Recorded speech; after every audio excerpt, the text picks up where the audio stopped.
just want to thank everyone for participating in this golf movement and growing the Driver the Wedge media platform. And I want to say in our efforts to try to get to 100 subscribers, that we are giving away a free Driver to Wedge towel.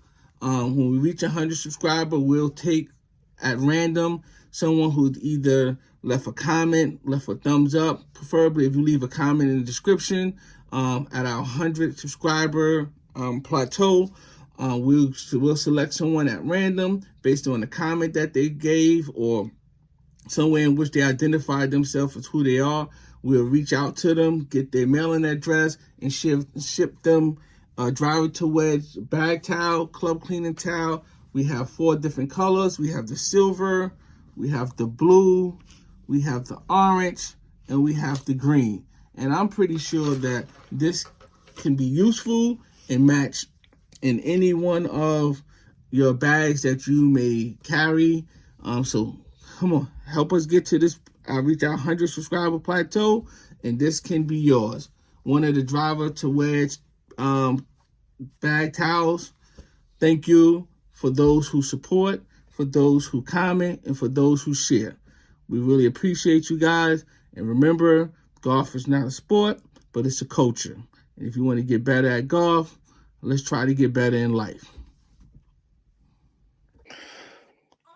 Okay, I want to welcome everyone back to Driver to Wedge, a media platform created to enhance and grow the culture of golf. Because golf is not just a game, but it's a culture.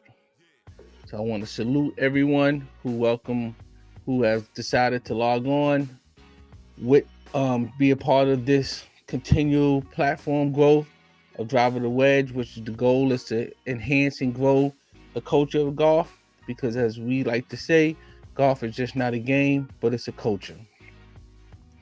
So who's in my foursome today?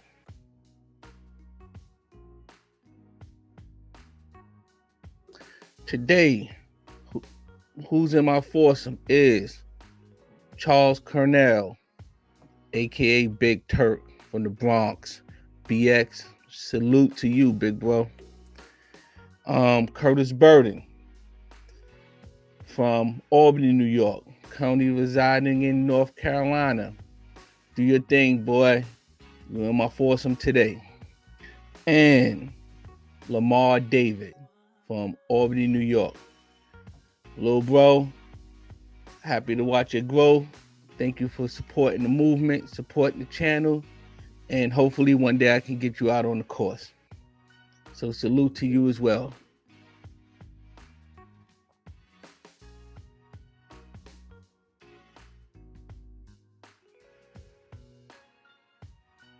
So next up on the tee is, ladies and gentlemen, I have one thing that I'd like to discuss today, and that will be the subject of what's on the tee today. And what's on the tee today is game improvement, golf improvement. And do we understand that the game of golf and improving in the game of golf is just not about physical dominance? It's just not about the right mental approach. It could be all encompassing of all those things, but it also includes having the right mindset, having the right level of integrity, and having the appropriate level of commitment to the other aspects of life that will allow you to play the game at a higher level, to improve upon your play based on how you present, how you live, and the other idiosyncrasies that come up with being the best you. Was in a conversation with a buddy the other day, and we was talking about golf. And here in the northeast, golf is pretty much shut down from like November, early December to about April. So we're just talking about things that you can do to improve the game, things that we're doing in the off season around the house, because it's inclement weather all that time. Golf courses are shut down unless you travel, unless you decide to go play some other places where it's warmer weather. Then you're pretty much dormant and restricted to what you can do as far as what you can do in your house, depending on the layout of it. What you can do in the gym, hidden bays, simulators. But for the most part, there's not really a lot of play going on unless you travel someplace, which can be kind of costly and time consuming, which I like to do. But circumstances haven't permitted me to travel as much. Okay, so we got to talking about, digress, excuse me. So we got to talking about improving. And he said to me, he said, you know what, DA?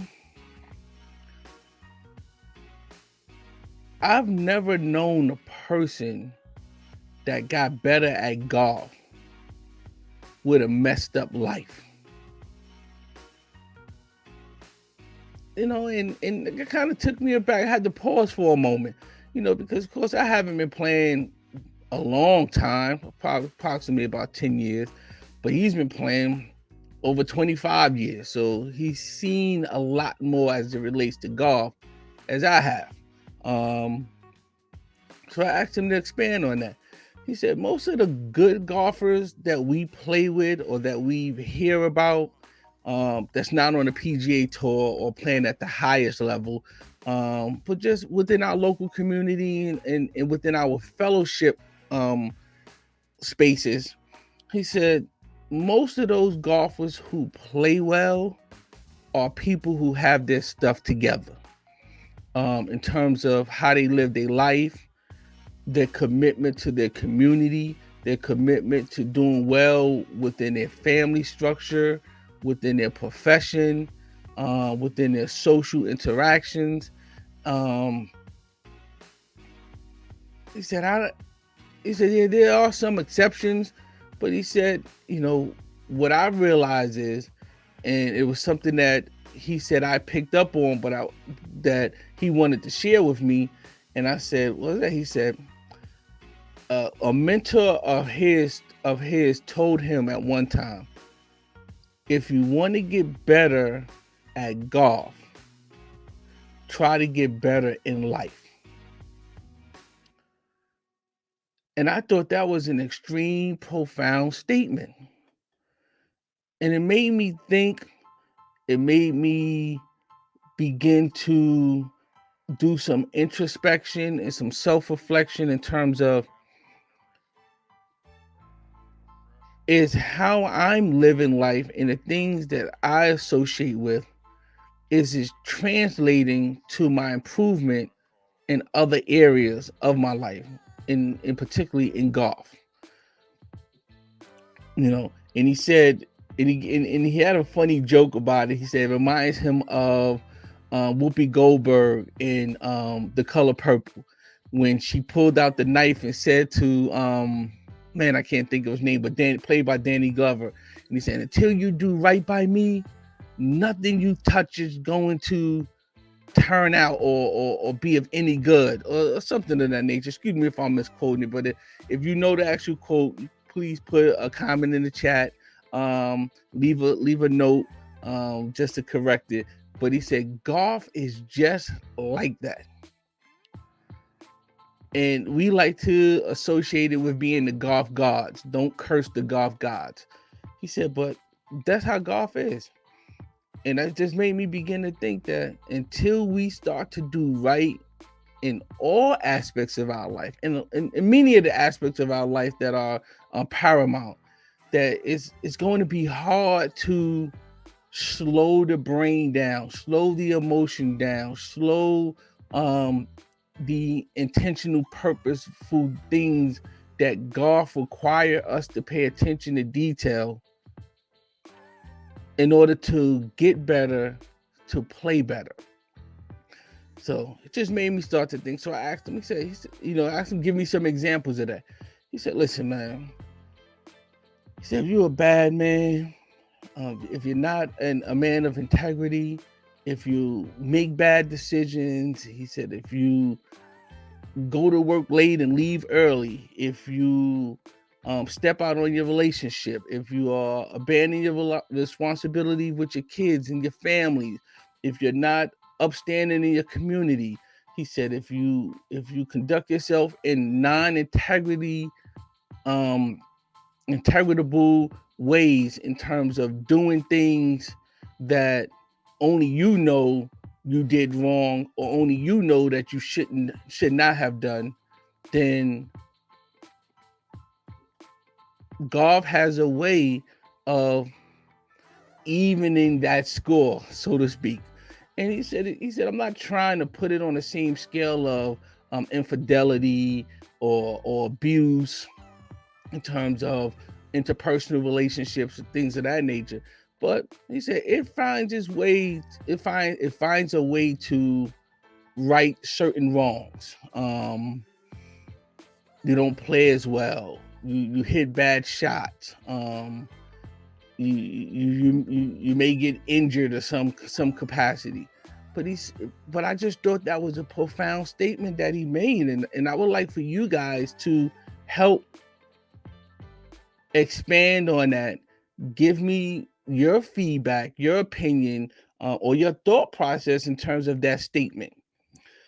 If you want to get better at golf, let's try getting better in life and do the right things. What are your thoughts? Do we have a Whoopi Goldberg slash Danny Glover color purple scenario where until you do right by everything, you ain't going to hit a good shot or you're not going to score the score you think you should? Let me know. Let's talk about it. But I thought it was a profound statement. I thought it's something that made me pump my brakes a little bit and take a hard pause in terms of assessing improvement, what needs to be done, and there's all improvement on the course related. There's certain things we can get better at on the driving range, on the putting green, but what he's illustrated is we must first get better outside of those things. And if you find that to be truthful, we must first get better outside of the course or off the course in order to get better on the course. Let me know your thoughts. Share and make a comment. Give me let me just say this. If you believe that his statement is true or that there's some validity to it, type yes in the comment section. And if you disagree, type no. I'm pretty sure that we have some individuals, some stories where, we question the person's lifestyle, but they get on the golf course and they play lights out. Everybody's opinion. I mean, his word is not the gospel, but I thought it was enough. It had enough bite of a statement that it made me try to begin to look at it at a holistic approach of improvement. And sometimes that's all conversation does. It borns a thought. It breeds some level of self-respect, some self-reflection, some introspection. And at the end of the day, I'm a firm believer that at the conclusion of every conversation, you should be a better person walking away from it or at the conclusion of it. I've adopted this new philosophy and principle that I no longer engage in conversations that's just about right and wrong. My purposefulness of any conversation is, am I and are you getting better as a result of the conversation? Are you taking something from it? I no longer engage just to try to prove you wrong and prove me right. Because in that scenario, I don't really believe that there's a win-win if that's my motivation. So let me know. In order to get better at golf, do we need to find a way to get better in life or at life and in some capacity. Okay? Let's see how that goes.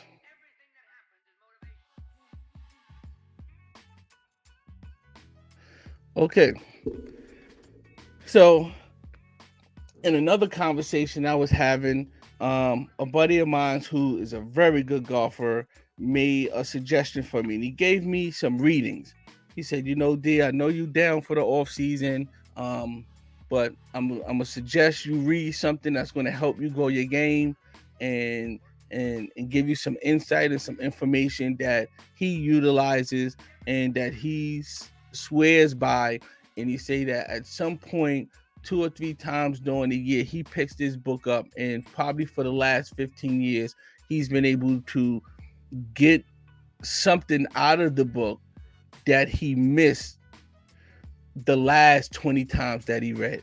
And the title of this book is the Harvey Penick's Little Red Book.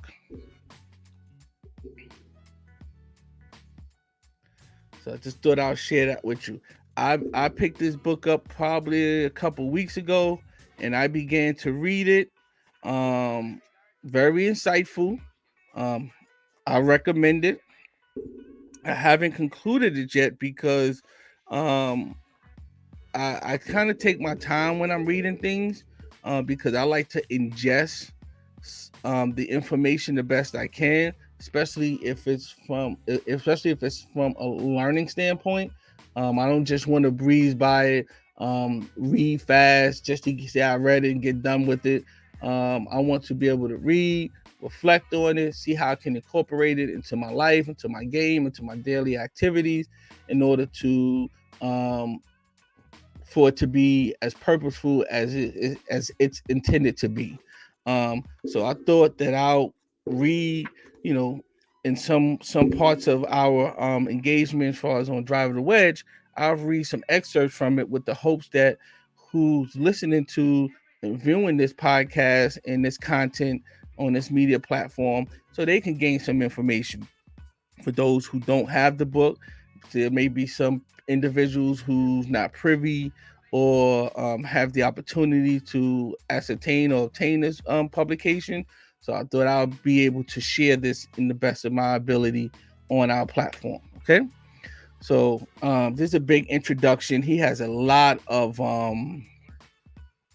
forwards that was written by individuals like Tom Kite, Ben Crenshaw, and I'm pretty sure Betty Wright, Mickey Wright, excuse me, Betsy Roll, and I'm pretty sure, and I know for a fact that these are people that he actually taught or in some way influenced in terms of their golf game. But there's one excerpt in the book that I decided I'm gonna share with you guys today, and it's talk about golf medicine. That's the heading. That's the heading of it. Golf medicine, and it reads: when I ask you to take an aspirin, please don't take the whole bottle. In the golf swing, a tiny change can make a huge difference. The natural inclination is to begin to overdo the tiny change that has brought success.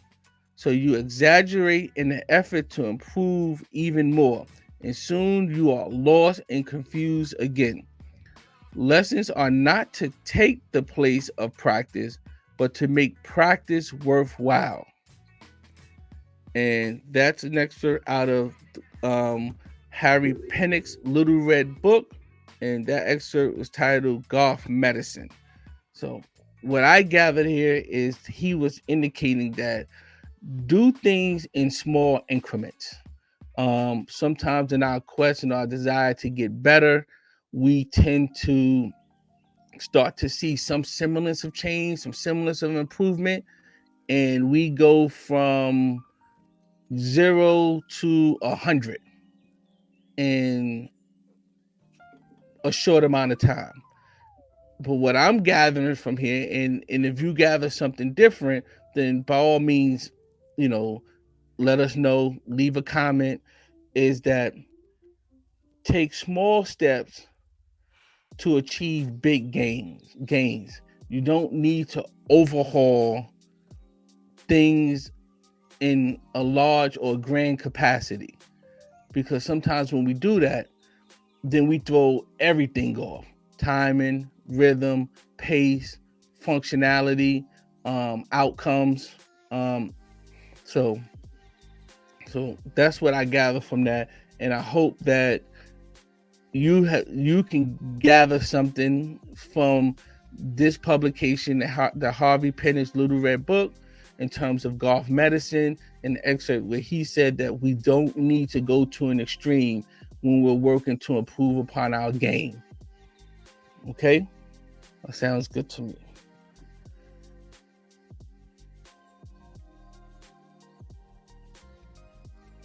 Okay, our next segment that we're going to discuss is called The Rules of Golf. As you know, we incorporate a rule of golf in every non-interview segment that we do on Driver the Wedge, in our efforts to improve the game, improve our playing, and of course, part of improvement is knowing the rules and knowing what you can and can't do and how the game of golf is governed. Okay, so I'm gonna go to rule number 2, the course, and this is out of the RNA USGA Rules of Golf, effective January 2023. The purpose of this rule. Rule number 2 introduces the basic things every player should know about the course. There are 5 defined areas of the course, and there are several types of defined objects and conditions that can interfere with play. It is important to know the areas of the course where the ball lies and the status of any interfering objects and conditions, because they often affect the player's options in playing the ball and taking relief. Section 2.1, which is course boundaries and out of bounds. Golf is played on a course whose boundaries are set by the committee. Areas not on the course are out of bounds. Define areas of the course. There are 5 areas of the course. Section 2.2, A defines these. The general area covers the entire area of the course except for the following: the teeing area, the penalty areas, bunkers, and the putting greens. So as you can see, there are 4 specific areas that covers the golf course. Certain rules apply specifically to the 4 areas of the course that are not in the general area. And those are the teeing areas the player must use in starting the hole they are playing, all penalty areas or bunkers, and the putting greens of the hole the player is playing. So there are 4 defined areas of the golf course. And those 4 defined areas are the teeing area, penalty areas, bunkers, and putting greens. So golf is played on the golf course with 4 defined areas. So that is the rule of golf, and in future